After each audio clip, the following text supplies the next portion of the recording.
نتمنى دائما تكونوا بخير وعلى خير وفي اتم الصحه والعافيه. عواشركم بركه مسعوده ورمضان مبارك سعيد، ان شاء الله تصوموه بالصحه والسلامه ولهنا وباش ما بغيتوا ان شاء الله، والله يدخلوا علينا وعليكم باليوم والبركات والمزيد ان شاء الله من الايمان والطاعات. فيديو اليوم غادي نشوفوا ان شاء الله مع بعض طريقه عمل معسله اللي ممكن توجديها في اخر لحظه، سهله وسريعه التحضير وبالمقابل كتبقى راقيه وهمويه ومن داك الشيء رفيع. الا بغيتوا تعرفوا على المقادير مع طريقه التحضير تبعوا معايا الفيديو الى الاخر وكنتمنى لكم فرجه ممتعه. فبسم الله على بركه الله. اول حاجه غادي نبداو بها هي العقده ديال اللوز. عندي هنايا 500 غرام ولا نص كيلو ديال اللوز اللي خديته سلقته غير شويه بالزربه، يعني ما تخليوهش بزاف. سلقته من بعد صفيته وفسخته، خليته ينشف تقريبا واحد الساعه ونص على الاكثر. صافي من بعد ما كينشف كنقسمو على جوج، النص كناخدو كندهنو بشويه ديال الزيت وكندخلو للفران، والنص الاخر غادي نخليه هكاك خضر. في الكاس هكا ديال الروب ولا ديال الطحانه درت كاس ديال السكر سنيده ما يعادل 150 غرام، طحنته واحد شويه. من بعد زدت عليه داك اللوز اللي كان بقى عندنا خضر وغادي نرجع نطحن الكل مزيان حتى كنحصلوا على لوز اللي مطحون مزيان ومنيل. فصافي نتوما غادي تشوفوا كيفاش كيولي اللوز بعد ما تنطحنو، كيولي عندنا بهذا الشكل هذا.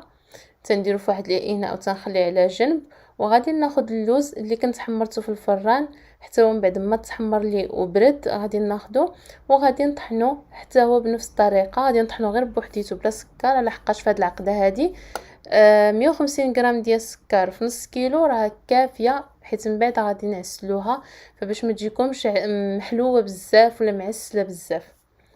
فصافي كناخذ داك اللوز كنزيدوه على اللوز اللي كنا طحناه خضر، وكنحتاج كذلك شويه ديال المسكه الحره اللي خديتها ودقيتها مع شويه ديال السكر، وغادي نغربلها هي ومعلقه صغيره ديال القرفه من فوق الخليط ديال اللوز، وغادي نزيدو معلقه كبيره ديال الزبده ونحاول نداخل داك الزبده مع اللوز بهذا الشكل هذا. صافي من بعد ما كنشوف بدات كتجمع لي غادي نبدا كنزيد الماء زهر شويه بشويه، وانا تنعجنها هكا بين يدي. تقريبا غادي تحتاجوا ما بين 4 كاس حتى نص كاس على الاكثر ديال الماء زهر، وما كنظنش غادي توصلوا لنص كاس، يعني واحد ما بين هكا 4 كاس 4 كاس واحد شويه. صافي كتكون العقده ديالكم راه موجوده كيف ما شفتوا انا. صافي راه بدات كتجمع هنايا، هذه اخر نقيطه زدتهم ديال الزهر. صافي وغادي نجمعها حتى كنحصل عليها بهذا الشكل هذا. كيف ما قلت لكم كتبقاو تزيدوا الماء زهر شويه بشويه وانتم كتدلكوها حتى كتحصلوا على هذا الشكل هذا ديال العقده ديال اللوز. صافي غادي نخليه على جنب وناخذ هنايا الورقه ديال الفيلو. بما انني انا ما عنديش الورقه ديال الورقه اللي كتباع في المغرب اللي كتكون مضروبه باليد، فغادي ناخذ الورقه ديال الفيلو هي باش غادي نصوب هاد المعسله هذه. فاذا غادي ناخذ الورقه هكا غادي نحتاج 3 ديال الورقات ديال الفيلو. ما بين كل ورقه غادي ندهنهم بالزبده والزيت، الخليط ديال الزبده والزيت. خديت الزبده ذوبتها وخليتها حتى ارتاحت وصفيتها من داك الحليب ديالها وخلطتها مع الزيت الروميه.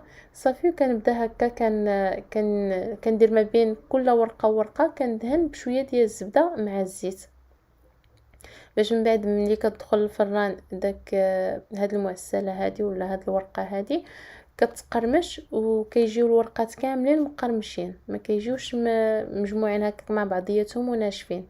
صافي كناخذ الحشوه ولا كناخذ العقده ديال اللوز وكنديرها بهذا الشكل هذا، يعني كنحربلها كندير على شكل هكا حريبل طويل، كنديرها في الاطراف ديال الورقه من الجهتين بجوج.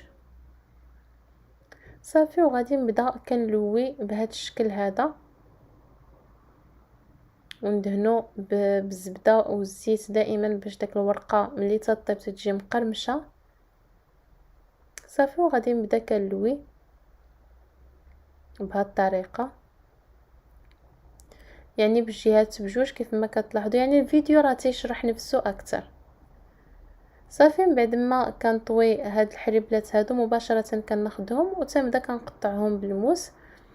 هنايا نتوما ديروا العبار اللي بغيتوهم، يا اما كبار يا اما صغار يا اما مواسطين، المهم انا درت هاد العبر هذا، تنعبر جوج ديال الصبعان وتنقطع، جوج ديال الصبعان وتنقطع.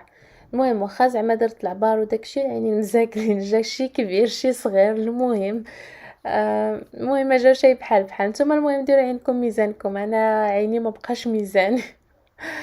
فالمهم من بعد ما قطعتهم كيف ما شفتوا درتهم في اللاطه اللي انا درت لها البابي سولفوريز، يا اما ديروه يا اما ما ديروش. من بعد حيت غادي الدهن كامله بالزبده فما غاديش تلصق.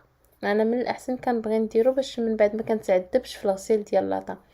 كيف ما لاحظتوا بالنسبه للورقه ضروري، ولا هاد الورقه ديال الفيلو ضروري انكم تحتفظوا بها هكا في واحد المنديل، حيت غير كيضربها شويه ديال الريح ولا ديال الهواء كتنشف وكتهرس كامله. يعني من الاحسن كيف يلا او لا ضروري كيف يلا تخدموا بها. تهزوا الوريقات اللي غادي تحتاجوا داك 3 ديال الوريقات الاخرى ديروها في المنديل، غطيوها وحطوها على جنب.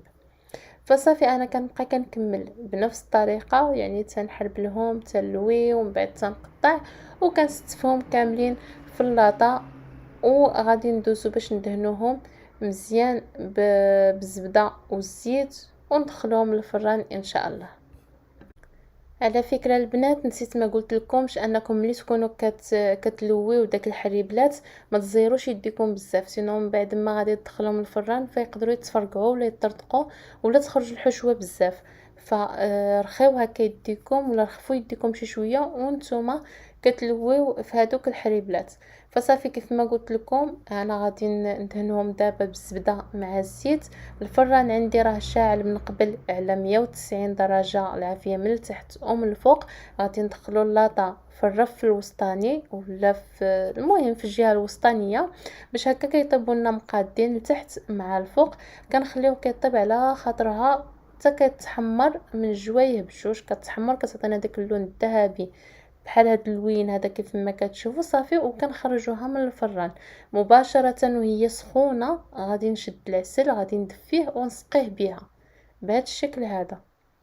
العسل كندفيه شي شويه باش يتطلق، ما يبقاش هكاك جامد وعاقد ملي طاح عليها، يعني تيبقى خاصو الوقت باش يذوب باش ينزل عندها. فمن الاحسن هكا كيدفى شي شويه باش كيسهل اننا نكبوه ويتشرب في داك الحليوه هذيك. فصافي انا هكا راني سقيتها كامله بالعسل وخليتها هكا مع راساتها ترتاح حتى تشربت لنا داك العسل هكا شي شويه ودخل فيها وبردات كذلك شي شويه. من بعد بالنسبه للتزيين غادي ناخذ شويه ديال البيستاج هرمشتو تقريبا واحد 70 غرام ديال البيستاش اللي خديته هرمشتو. غادي نزيد عليه شويه ديال العسل غنحركهم مزيان. وهذا هو اللي غادي نديرو كتزيين في داك الوسط اولا داك الملاقيه ديال داك الحريبلات بجوج. في داك الملاقيه ديالهم غادي نعمرهم بهاد الخليط ديال البيستاش مع العسل. فصافي كيف ما كتلاحظوا راني تنعمر هكا داك الحاشيه اولا داك الملاقيه عفوا كنعمرها هكا بهذا الخليط هذا ديال البيستاش مع اللوز. ما كانش البيستاش وبغيتو هكا اللون الاخضر كتاخذوا الكاوكاو ولا تاخذوا اللوز مهرمش وكديروه عفوا الاول تاخذوا الجليكوز مع شويه ديال الناباج كدوبوه مع شويه ديال العسل كدوبوهم كتزيدوا الملون خضر وعاد كتزيدوا اللوز ولا كاوكاو مهرمش وكتحركوا كلشي وكتعمروه بنفس الطريقه.